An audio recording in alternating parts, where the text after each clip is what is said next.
New this morning, the FBI director now comparing the threat of cyber attacks to the challenges posed by 9/11 in a new interview with the Wall Street Journal, describing investigations into about 100 different types of ransomware as the U.S. steps up its response to cyber attacks. And NBC News has learned the next move might involve the military. Sources telling our team about three big new steps in a changing posture about these attacks that have crippled food supplies, fuel supplies, threatened our transportation systems. One, the administration is now moving to treat the attacks as a national security threat.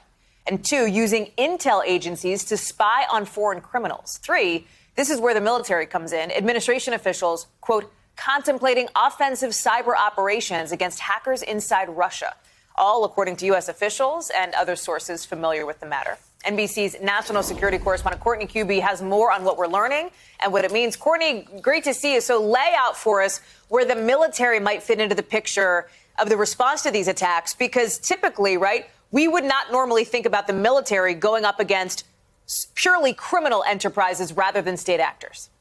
Exactly. So it's not without precedent that the U.S. military could be used for something that is going against something that is non-state, not another nation. But what's different here is how this has been handled in the past. So these ransomware attacks, basically, this is a case where a group takes control of a company or someone's systems and demands money or a ransom to let them regain access to their own systems. Those have generally been handled by the FBI, especially these cases of these overseas ransomware attacks like we've seen recently with Colonial Pipeline and JBS that are carried out by these Russian criminal networks.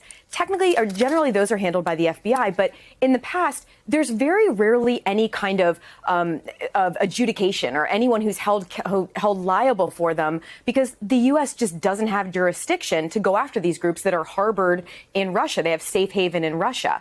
So that's where things are starting to change. Our colleague Ken Dilanian has been told that, in fact, now the Biden administration is considering using the U.S. military, U.S. Cyber Command, for some potential offensive action in these cases. What that would mean is Cybercom already has the ability to track, to detect, to find out about these hacks both before and during and after they are occurring. But usually what they do is they provide that information to other parts of the government, like the FBI, like the Department of Homeland Security, or they'll even provide that information to foreign allies, and they kind of work it for action. Now what is under consideration is the possibility of using Cyber Command for some sort of an offensive action to go after these criminal networks. Ken was also told that, in fact, the NSA, since 2019, has actually been spying on some of these these criminal groups and trying to gain information about them that they can use for potential future actions, potential offensive actions. And what this really shows here, Hallie, is just the scope, how the magnitude of these hacks. JBS, Colonial Pipeline, they went after fuel supply. It had a real impact on the fuel here in the East Coast, up and down the East Coast. The JBS hack, the potential for going after a food supply here in the United States. The Biden administration is clearly taking these hacks very seriously, and they are considering giving Cyber Command these new authorities to go after them in the future.